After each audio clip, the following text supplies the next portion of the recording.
வணக்கம். நான் Shalini Bhupeshkumar. I am great சீரீஸோட எபிசோட் 1. மார்ச் 8 உலக மகளிர் தினம்.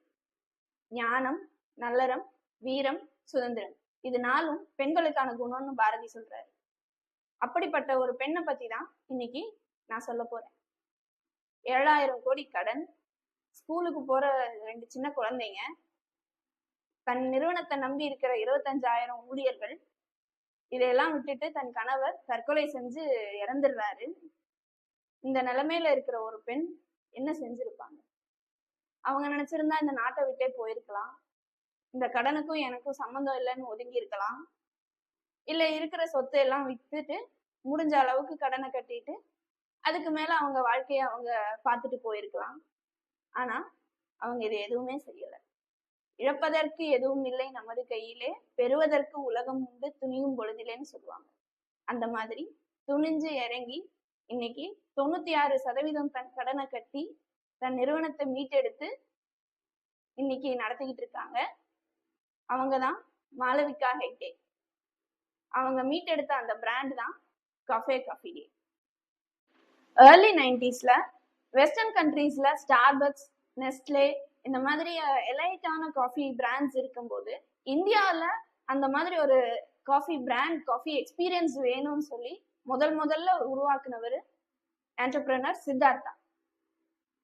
அதுக்காக 1996 முதல் முறையா பெங்களூர்ல கஃபே டே அப்படிங்கிற ஒரு பிராண்ட பிரம்மாண்டமா எஸ்டாப்ளிஷ் பண்றாரு.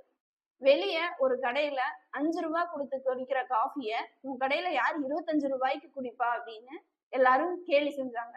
அப்போ அவர் சொன்னாரு, நான் காஃபியை விற்கல, காஃபி குடிக்கிற அந்த எக்ஸ்பீரியன்ஸை விற்கிறேன் அப்படின்னு சொன்னாரு.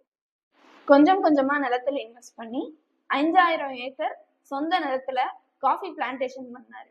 அதுல விளைஞ்ச தரமான காஃபி விதைகளை கஃபே காஃபி டேக்கு பயன்படுத்தினாரு.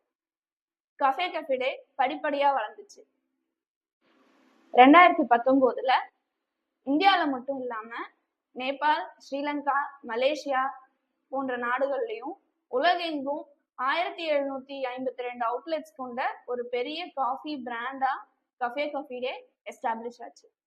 சித்தார்த்தா அவர்கள் பண்ண ஒரு பெரிய தவறு என்னன்னா டைவர்சிபிகேஷன், ஓவர் டைவர்சிபிகேஷன்.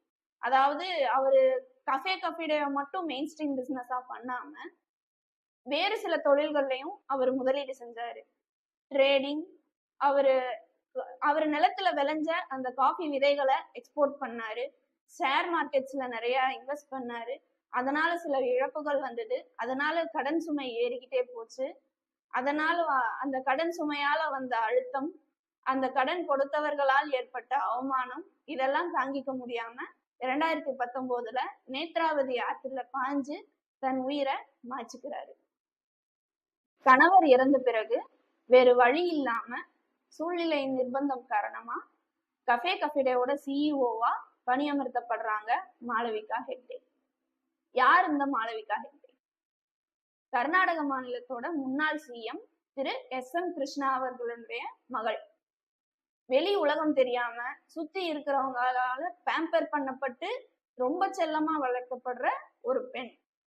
அவங்க சிஇஓ ஆனதுக்கு அப்புறம் அவங்க இன்வெஸ்டர்ஸ் கிட்டையும் அந்த எம்ப்ளாயீஸ் கிட்டையும் அவங்க சொன்னது ஒன்னே ஒண்ணுதான், என்னை நம்புங்க, என்னால கஃபே காஃபி டேவை மீட்டு கொண்டு வர முடியும் அப்படிங்கிறது தான். அதுக்காக இவங்க சில ரெவல்யூஷனரி டிசிஷன்ஸ் எடுத்தாங்க. என்ன மாதிரினா, காஃபி பிளான்டேஷன் பண்ண 5,000 ஏக்கர் நிலத்துல பாதிய வித்தாங்க. அதுல வந்த காசுல அவங்க இன்வெஸ்டர்ஸ்க்கான கடனை கட்டினாங்க. அதுக்கப்புறம் சித்தார்த்தா அவர்கள் தொடங்கின மற்ற பிசினஸஸ், அதாவது காஃபி எக்ஸ்போர்ட், ட்ரேடிங், ஷேர்ஸ், லாபம் தரக்கூடிய ஷேர்ஸ், லாபம் தராத ஷேர் எல்லாத்தையுமே விற்று பேங்க்குக்கு கட்ட வேண்டிய பணத்தை கட்டினாங்க. பேங்க்காரங்களும் கொஞ்சம் காசு வருது, உள்ள வர ஆரம்பிக்குது அப்படிங்கிறப்ப மீதி காசை கட்டுறதுக்கு இன்னும் கொஞ்சம் கால அவகாசமும் கொடுத்தாங்க. சிட்டிக்கு வெளியில இருக்க அவுட்லெட்ஸ், அதிகம் லாபம் தராத அவுட்லெட்ஸ், இதெல்லாம் மூடுனாங்க. அது போக ஹாட்ஸ்பாட் ஏரியாஸ் அப்படிங்கிற இந்த ஐடி பார்க் ஏரியாஸ், காலேஜஸ் அதிகமா இருக்கிற ஏரியாஸ், இங்கெல்லாம் அவங்களுடைய மேலும் சில கிளைகளை ஓபன் பண்ணாங்க. அதுக்கப்புறம் COVID-19 அது ஒரு மிகப்பெரிய பேண்டமிக். அந்த காலகட்டத்திலையும் எல்லா காஃபி ஷாப்ஸும் மூடி இருந்த நிலையிலையும் இவங்க கவர்மெண்ட்ல அப்ரூவல் வாங்கி முறையான சானிடேஷன்ஸ் எல்லாம் பண்ணி கவர்மெண்டோடைய கைட்லைன்ஸ் எல்லாத்தையும் ஃபாலோ பண்ணி குறிப்பிட்ட சில அவுட்லெட்ஸை மட்டும் திறந்து வச்சிருந்தாங்க. இந்த மாதிரி பல போல்டான மூவ்ஸை ரொம்ப ஸ்ட்ராங்கா எடுத்து வச்சாங்க. இதனால 2019 7,000 கோடியா இருந்த கடன் லாஸ்ட் ஃபினான்ஷியல் இயர்ல 283 கோடியா குறைச்சிட்டாங்க. இன்னும் கொஞ்சம் கடன் தான்.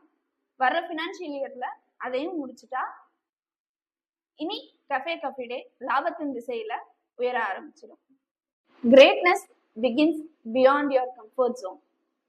மாளவிகா ஹெக்டே அவங்களுடைய கம்ஃபர்ட் ஜோனை விட்டு வெளியில வந்தனாலதான் இன்னைக்கு அவங்க ஒரு கிரேட் உமன், கிரேட் என்டர்பிரனர்.